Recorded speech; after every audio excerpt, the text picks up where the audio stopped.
Pause. Welcome to New York City Visions. I'm your host and fellow New Yorker for the next 54 minutes or so. We're in the Bronx, the North Bronx. We're at a Locust Point Civic Center. I think I've got that right. The Locust Point Civic Center. There's a casting call here this evening.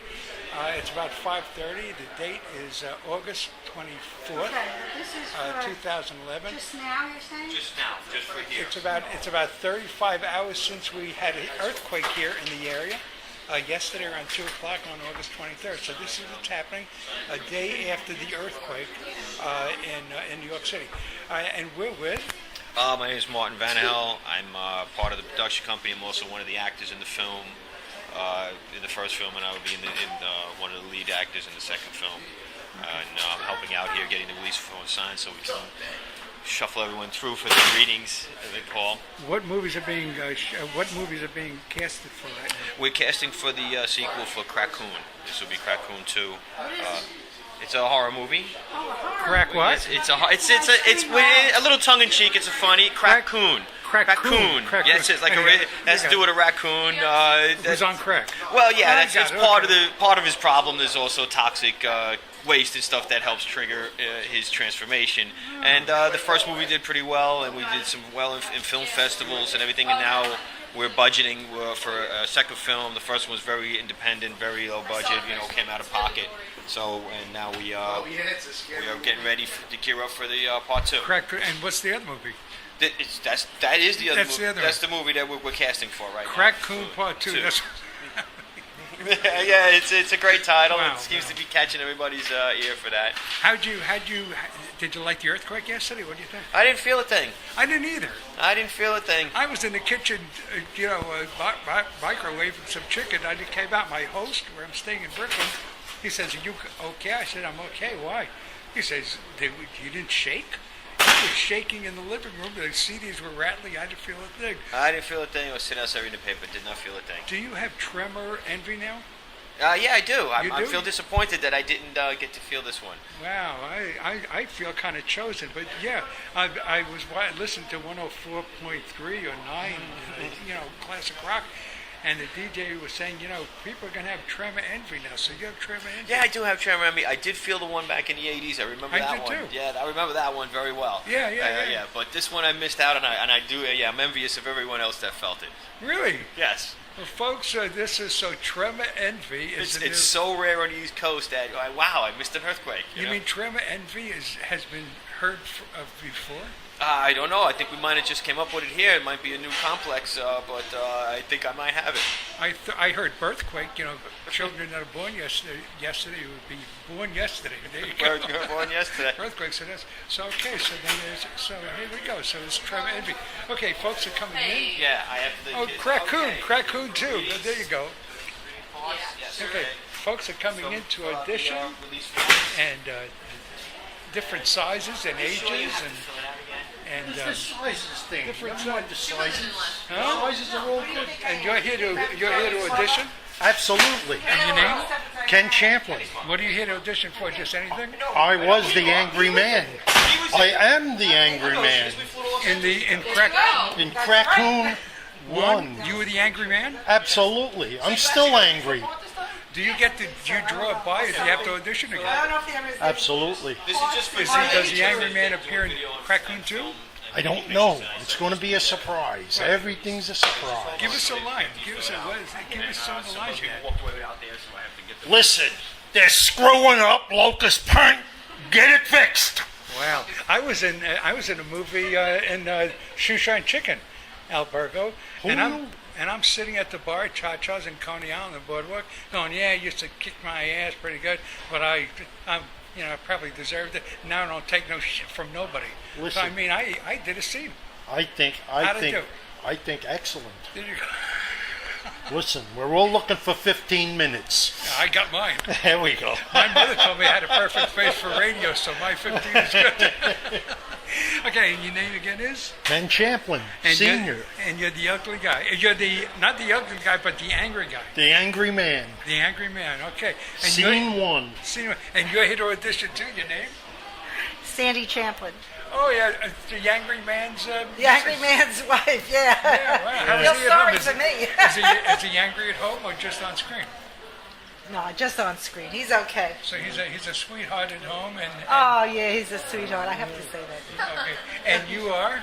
I'm the angry man's daughter-in-law, Wow. but he's not angry because of me. Wow. I'm a good daughter-in-law. What's he angry about? Locust Point animals. Okay. Thank you very much. Again, you're listening to New York City Visions. We're in the Bronx, the North Bronx, so put away the gun. We're in the North Bronx. There are auditions going on. Al Bergo is here. And you were saying? Oh, yeah. Dan, right? Yes. Danny or Dave? Danny. Not Dave the dude, Danny. Danny, you've never acted before. We were talking about, I was giving you some pointers. He's done school stuff. Do what? He's done some stuff in school. He's been away for a while. Now he's back in town. Wow. I'm his fucking coordinator. And See, yeah, he's swearing again. I can't get oh, that's right. You can't curse on the radio, right? Can't curse so on this thing? No, you can't. All right, I didn't know. Okay, I apologize to the world. We take it well. I don't know if the world will be hearing it, but okay. Now you took some pointers for me because I'm a vet. I did the thing with Al and Cha-Chas, so I'm a veteran now. You think you're going to gain from my pointers, and did I give you any at all? I definitely think I will, of course. What do you think you're going to gain from listening to me? A little more confidence that I could use. That'll help me along. I was telling him that now that I've done it for the first time, and radio's not the same thing. Right. You know, this is a whole different thing. You got to be, okay, this is what you're going to be saying, this is what, because I'm unscripted.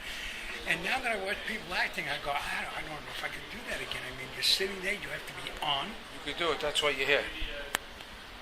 Al Bergo invited you here, right? I got confidence. Yeah, it's going to get me. Mom, You can do it. it's just well, Mom isn't around to see her son's mug on film. I got faith in you, Herbie She Malsman. told me I had a perfect face for radio. You're a good man. Oh, thank you. You too, Al. Bob Hope will be back. Remember Bob Hope when he used to go visit all the troops back in overseas? I heard Van Heflin. Yeah, you're right. I heard Van Heflin. Van Heflin. That's Van him Heflin. too, yeah. That's her. Yeah. Anyway, so who are you going to be reading? Give us a little. You're a trucker. Well, I'm gonna read off the trucker, the part for the trucker. Trucker Okay. 2, actually. Okay, give us a little trucker too there. What king of question is that? The only shoveling Benny's gonna, the only shoveling Benny's gonna do is for our graves. Actually, sure he would come in. Let me dig your grave first, and no, I'm trying to figure out No, because Okay, what kind of? Oh, so there's a typo over here. Okay, so you're trucker too. Where's Benny tonight? oh, I was gonna say that's definitely a typo. That's what's throwing me off. Okay, what kind of a question is that? Okay, give us that line again. The only shoveling. Oh, the only shoveling Benny's gonna do is for our graves. Actually, sure he would have me dig your grave first. Then he would have me kill you and then bury you. And as I was finishing up, Benny would have me killed by a new wannabe and leave me in the same hole as you. What do you think, folks? Yeah. Oh yeah, that sounded great. There you go. Okay, there you go. Thank you very much. Thank you very much. Thank you very much. Okay, that's what's going on.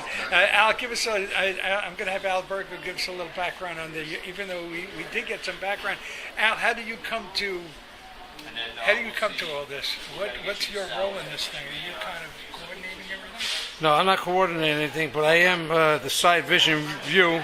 If for something where they need me, I am here, and they know that, and that's why I'm here today up at the Locust Valley Civic Center in the Bronx, New York, Frog's Neck. So you're a troubleshooter. I'm a troubleshooter, and wherever they think they might need me, I'll help out with whatever, wherever, casting, moving things around, anything they need me for, I'm here, and they know that, and I'm also, yeah, sure, I got it. See, they got me watching the door. I'm a watchman right now for the next 30 seconds. Then later on, maybe they'll have me boiling potatoes. I don't know. Whatever they tell me to do, I do it because I believe in these guys. Anthony and Jerry and Sal and Maury, the great guys. I'm happy to be here. And I told Dan I met you at DMV in the middle of an argument I was having at DMV, and that's how we became friends. Right. I know, that was a good story. I told you how we met also. How'd you spend the earthquake Tuesday? The earthquake was good, man. I just started packing my bags. I made sure I took a shower and I got the hell out of the apartment building, and I was ready to go wherever. You took a shower and you're ready to go. That's right. Where were you heading? I don't know, but I put a couple cans of tuna fish in the bag and a few other little odds and ends, and I just fucking set myself Here we free. goes again. Sorry, I set myself free on the streets of New York City. And so that's how you spent Earthquake Tuesday. That's right. Wow, see, everybody's got a story. Did I get your story? What happened on the earthquake? When the earthquake happened, I was on the phone with Al. Really? And did he have to get off the phone to pack? Not right away. I think I felt it before him. I don't know, because he felt it. Actually, I did feel it before him. He felt it after me. I told him afterwards. I said, yeah, you know, when I was on the phone with you, I saw everything shaking in my apartment. I didn't know what was going on, and then I found out later that it was an earthquake. So apparently that's what caused it. I'm going to get... And then Al said he felt it after he got off the phone with me. So I don't know if he's got an aftermath. I don't know. Wow. I'm going to go find Dwayne because he's got an interesting... let's see. I'm just going to do earthquake stories. Thank you. You are. Okay, I'm just going to go... I'm going to go in and find a gentleman that I was with in Coney Island on the boardwalk during Shoeshine Chicken, and I don't see him here now. I'm going to shut the machine for a moment and see if I can find Dwayne, because he's got a really interesting earthquake story. Let's shut for a moment. We're outside now, and we're with the gentleman who gave me a ride home from Coney Island a couple of weeks ago. Dwayne, this has kind of gone from casting calls. I'll get you a moment. We've gone from casting calls to earthquake stories. That's right. You know, this is earthquake memoirs. You know what happened yesterday, and of course I mentioned, and I'll get this gentleman to say you didn't feel anything. I didn't feel anything, even though the house where I was living shook. I didn't feel anything in the kitchen. You've got a very interesting earthquake story. Why don't you relate that? Tell our listeners. Hey, everyone out there in listening town. Radio town. Radio land. Radio land. Audiobookradio.net land. There we go.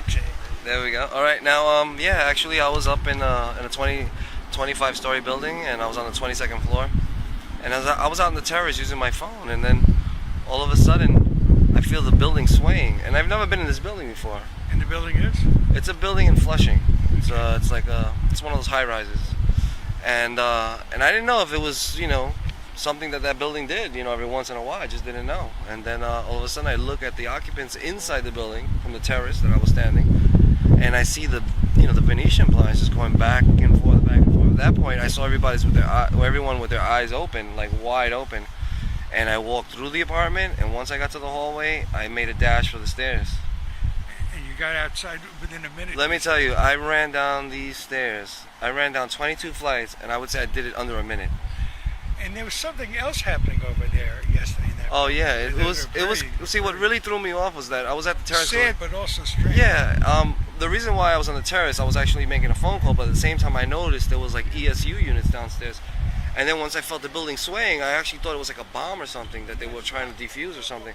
And then it so happens by the time I got downstairs, after feeling the building shake, there was like this big airbag out there, and it so happens there was a jumper. It was going to jump from one of the floors, and ESU was out there to catch him.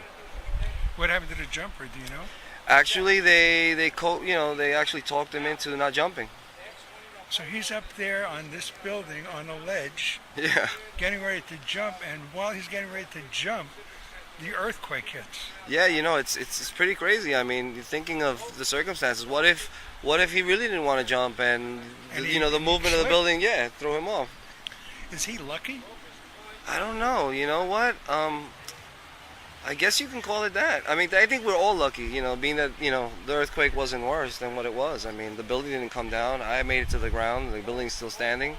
You know, there's a woman that jumped off the observation deck at the Empire State Building, and the wind blew her back onto a lower floor, and she sustained a broken leg, and that was it. I'm just wondering, if she considers herself lucky, or she said to herself, another thing I can't do. You know, the depression and the frustration and the anger. I mean, you don't jump off an observation deck unless you feel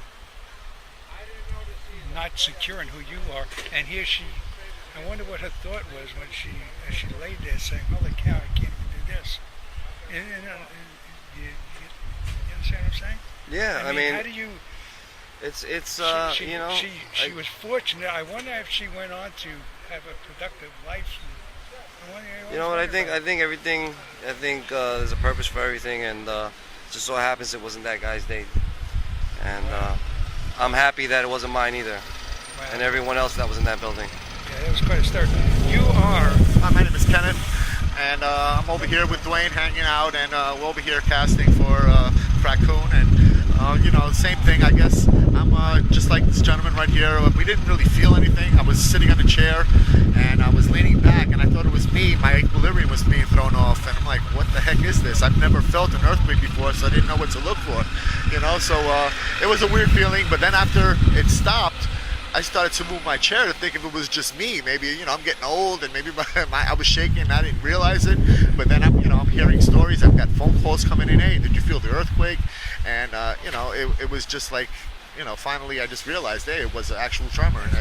And it was just the lack of, I guess, just being, not aware and I guess being naive to the situation, never having that experience. It was a little weird after it happened, and then you think about it and you're like, wow, and New York is a solid rock, so you think about it, it's an act of God. It's actually really weird. It's a fault line below 125th Street.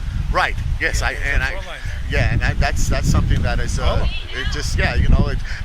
that is actually a pretty good point. And New York does have a little flaws within the island itself, and that's one. And it's a little weird. But getting back to the person that jumped and blew back in, maybe that person had an epiphany. And could have had a new look on life. Where she went from there. Right. Maybe she realized, hey, maybe this is not the right move, and maybe I have a little more time here, and this is a big sign. You're here to read. What are you reading here? Well, actually, at this point, I'm not sure yet. I'm waiting, I guess, to find out. But at this point, just to meet people like yourself and just network is pretty much the whole deal of coming out to these castings. And, you never know who you're going to meet. Like today, I'm meeting you, and, it's just one of these things in life, You just walk through a path, and people are, stepping alongside it, and you just enjoy the ride, And your name again is? Kenneth. Kenneth, thank you very much. Right. You're listening to New York City Visions. I'm your host, Herb Malsman. We're going to take a short commercial break. WVNJ, this break is for you, but not for audiobookradio.net. So don't go anywhere. Don't. VNJ, you can take your break now, and we'll be back in a moment. Let's take the break. Okay, well, we're back, and we're with a couple of... Now, I don't know if you folks are actually with medical examiner. You're with the medical examiner. Yeah. But you were here reading today. Let's first talk quickly about the reading. How'd it go? It went Emilio Castro. It went pretty good. We just came in for some headshots, and hopefully put us in for the first scene, he says. Krackoon 2, whatever. Part 2. Yeah. Part 2. And your name? Renee Slareth. Renee Slareth. And you're here just for headshots today? Yeah. Okay. Interesting medical examiner, because yesterday, of course, could have been a very tragic situation, the earthquake. Oh. And 5.9 is a pretty good one. Yeah, it is. Talk about your job. I mean, you talk about your job, and at that point, are you on notice?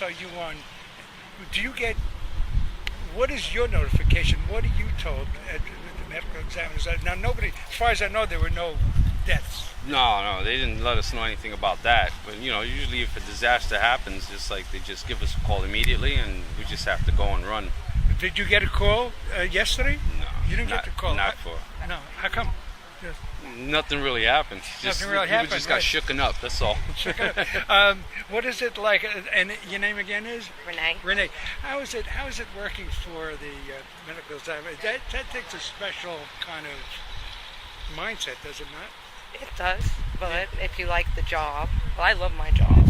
Yeah. It's not a job for everybody, and the people that do it, like Emilio, who I worked with for a long time now, it's something like, it's the aspect where we can do certain things that a lot of people can't, and we can help out families in ways that other people can't. This guy, give us a scenario, for example. There are a lot of times loved ones may pass away depending on a situation. It could be something like, unfortunately, a person who decomposes, and we go in there and we're the one who eases the pain by doing the removal and everything, being very respectful to the bodies, and we comfort the families in the time of need, knowing that we're pretty much taking care of their loved ones until they get everything together to make their arrangements. And sometimes the victims will be there for a while until the medical examiner, because they can't be moved, until the medical examiner comes out and makes certain determinations and looks around. So it could be a while. I mean, what is the average waiting time the victim is? I mean, It could take somewhere in the range of maybe 8 hours, depending on the situation of what's going on. You have to wait for a crime scene to show up if there's something suspicious, or it depends on the caseload also. Sometimes we just have other places to go, and then just have to show up when we can. I kind of thought when I saw you guys at first, I thought those are some great costumes, some great uniforms. But then I saw you doing something. I see NYPD and all that, and I saw you working with something with digital. I said, I don't think these folks are. You may be here to do some acting, but you're actually whatever. And again, your name is Emilio. And I was going to say, I was so close. Well, thank you. It really does take a special dedication to do what you guys do. It's not it's tough not to take the work home. We like to think that we give people closure, give the families closure for the time of need, and hard times. And good luck. Thank you, Emilio. And Renee, I got you. Okay, thank you very much. Thank you. Your name is? Herb Malsman. Nice to meet you. Okay, and you're in touch with Al? Yeah. I'll let Al know when it's going to be airing, and we can hear it. Great. Okay, so we'll take care of that for you. Thank you. Okay, we're going to step inside. Let's do that, and we'll see what's happening inside. How you doing, Dan? Too bad, going over my lines. You're working it? Okay, good. Okay, let's step inside. We're back on now, and we're inside the hall, and we're with a couple of folks that are auditioning for Krackoon 2. Krackoon 2. Your name is? Joanne Russo. Joanne Russo. What are you here to audition for? To read for? Right now, where I have the part of Sue, who's a nurse. Okay. Just going to read for that part. What do you know about Sue? Not too much, except she's the nurse in a home, an aftercare home. Okay, and that's what we know. And her name is again? My name? No, the character's name? Sue. Sue. Okay, Sue the nurse. And you are? Lisa Giordano. Okay, Lisa, what do you hear? You're another nurse? Yes, also reading for Sue. So you two folks are reading for Sue? Yeah, but there'll be other parts that we may be able to fit for. Do you two know each other before you came in here? Yes. You two knew you were coming to read for the same? No. You didn't know? No. They handed you the same. You want to do a quick reading? Give me your... I don't know if we're allowed to do that. Give us a line of your Sue. A line of my Sue? Yeah. I'm going to ask you for your Sue. I don't know if they want us to. No, just one little line. Just one little line. With all due respect, sir, I do not see how we would know what kind of relationship Benny has with his visitors. Okay. Come on, give us. Okay, give us that line. Go ahead. We have a clean record, not a spot on it. We plan on keeping it that way. That didn't sound like the same word. Different. So you I have didn't a want to mix different, it up. different take on it. Go. So two girls named Sue, like Johnny Cash. Thank you. Okay, thank you, Sue. Thank you. And your real name? Lisa Giordano. Lisa Giordano, and again? Joanne Russo. Joanne Russo and Lisa Giordano. Thank you, Sue. Thank you, Sue. Okay, two Sues. There we go. You too. Okay, I'm gonna kind of track down this guy right here. He was with me at Coney Island for the film Choo Choo Chicken.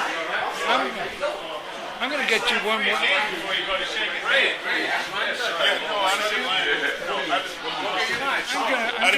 I'm gonna get you on one more time. Oh, okay. Introduce yourself. Introduce yourself. Oh, my name is Jay Stanley Rose, and I'm here to do the script for a politician and ruling my neighborhood. And what's the role?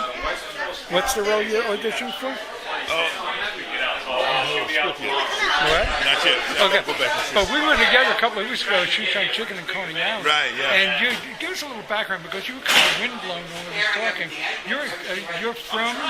I'm from Brooklyn. And you were a gang guy. Yes. That went on to become an author. Yeah, I'm an author. Successful author. Yes. And the name of you've written a couple of books. Yeah, I've written 3 different novels. I've published 3 different novels, but I have 13 different novels. I have 9 unpublished, 3 published. First novel, From the Street. Second novel, Coming Together. The third novel, called Ignorance. And they're sold online at JROLLESON at roadrunner.com, or either you go to rollerson.angelfire.com. You can read the first 2 chapters of each one of the novels on that site.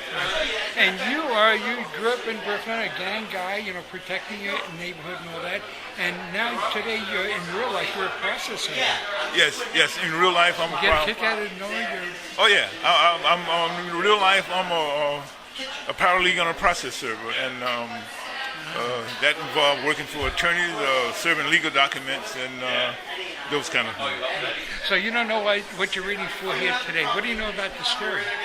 Well, so far I haven't gotten my script, but I'm just auditioning and hoping to get mine shortly. Okay, so that's what's going to be happening. Yes. Okay. Yes. In a few minutes. Good seeing you again. Yes, thank you very much. Thank you, sir. And I'm talking to you. Yeah. Okay, nice knowing you again. Okay, Stanley, Mr. Stanley Rose. Who's this? You may be part of the film. I'm Salamori. And you're the producer? No. I'm the lead actor in Krackoon, the first one. The second one, so actually. So you're Krackoon himself? No, I'm not Krackoon itself. Krackoon's a beast. Hold on a second. We gotta get the lead guy here in a second. Talk about your role.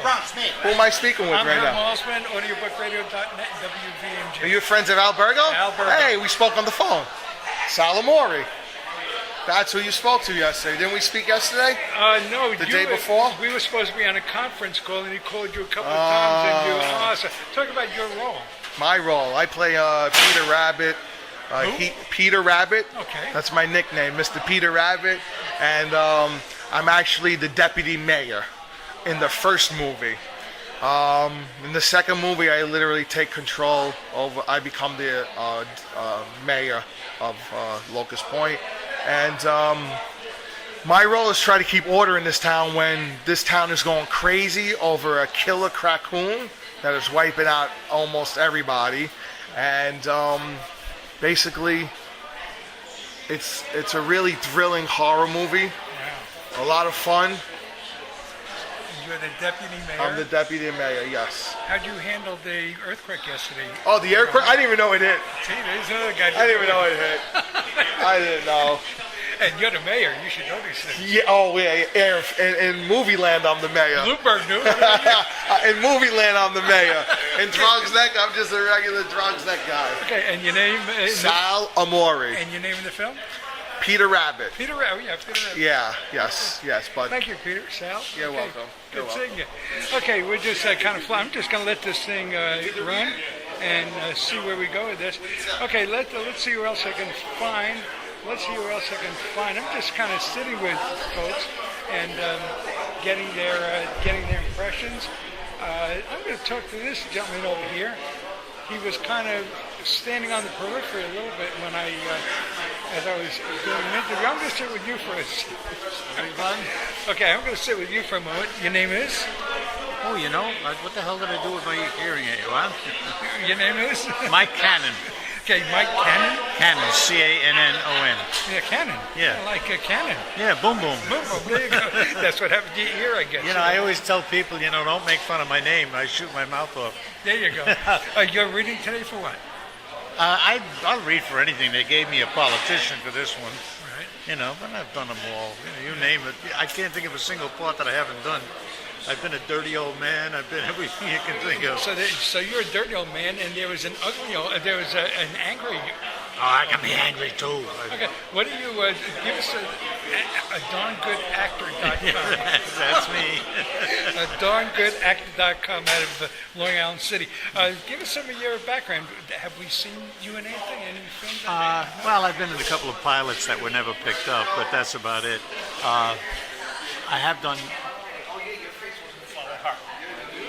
Okay. He's got to go. I have done quite a few films. You got a great face. You're an interesting looking guy. I'm a good looking guy too. Well, yeah, me too. I guess you have to go and follow somebody over here, so I want to get out of your way. You just got the word. In fact, I've done a couple of films where I was an extra, and the next thing I know, I get an email from the director who told me, he says, I wrote this script with you in mind as the lead. Would you read it and let me know if you're interested? Wow. I said, wow, I feel like Marlon Brando. They're writing scripts for me. So I did, and a couple of them turned out to be pretty good films, you know. But again, as I said, it's all been in independent films. Do you know any of the background of this movie that you're reading? No, I have no idea what this is all about. Well, I gather from what I'm reading, you know, the part that I'm reading, that it has to do with the waterfront. And The scene cuts to a politician speaking on the waterfront. I stand here today on this untouched piece of our precious waterfront to prove a point.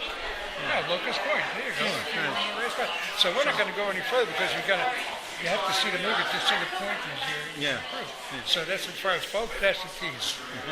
You're going to have to see the movie to find out what you have to prove. I think you're going to get it. Huh? I think you're going to get the role. Why do you say that? Just because. Okay. I think you look like a politician. You got the chops for it. And well, you know, it's funny. I think any actor, like the politician, I stand here on this untouched piece of our waterfront property to prove a point. You know, anybody can play the politician role, or I could play just about anything. You know, a patient. Yeah.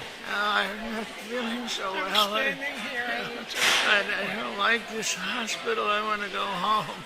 Yeah, to prove a point. So, you know, no matter what the heck the part is, I just love acting, that's all.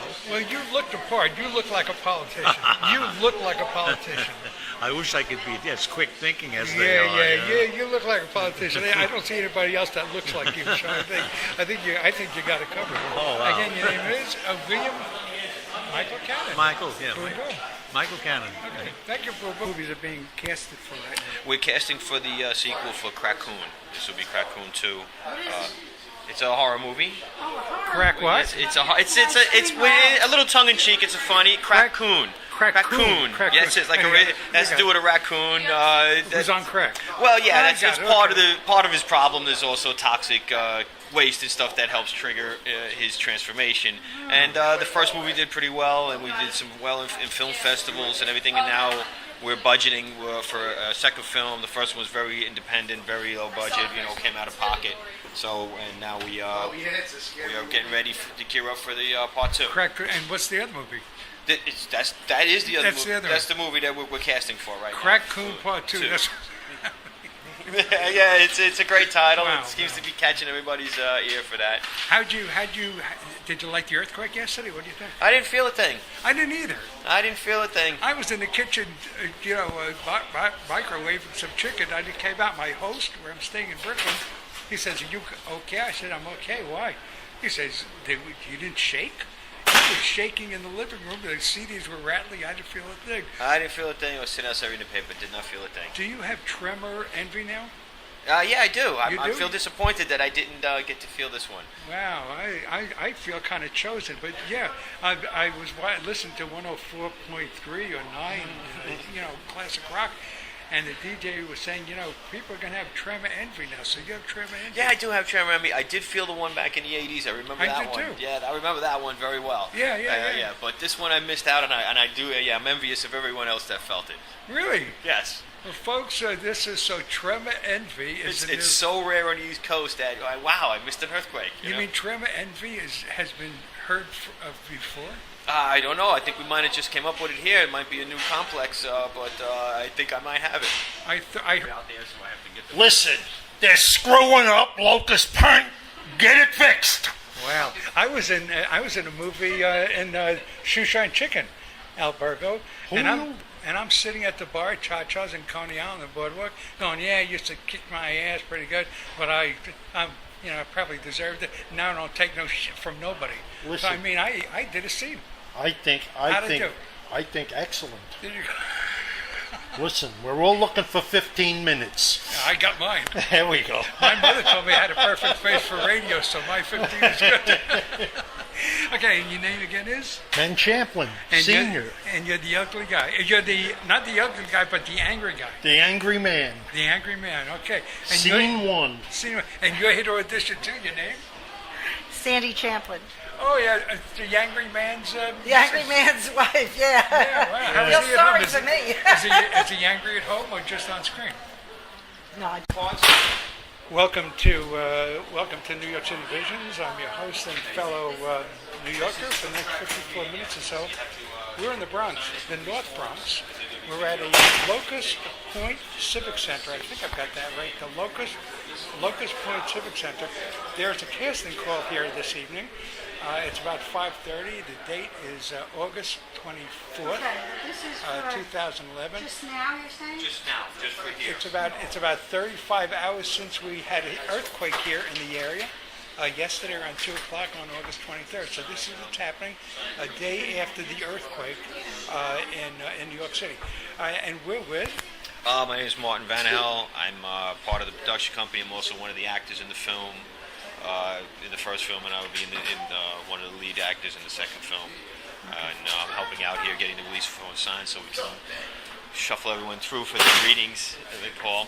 What movies are being, birthquake, children that are born yesterday would be born yesterday. There you go. Born yesterday. Earthquakes it is. So, okay, so here we go. So it's Trevor Envy. Okay, folks are coming in. Yeah, I have to... Oh, Krackoon too. There you go. Okay, folks are coming in to audition, and different sizes and ages, and It's the sizes thing. different Never mind the sizes. Huh? The sizes are all good. And you're here to audition. Absolutely. And your name?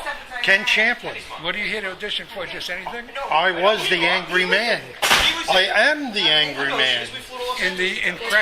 In Krackoon 1. You were the angry man? Absolutely. I'm still angry. Do you draw a by, or do you have to audition again? Absolutely. Does the angry man appear in Krackoon 2? I don't know. It's going to be a surprise. Everything's a surprise. Give us a line. Give us some of the lines you had.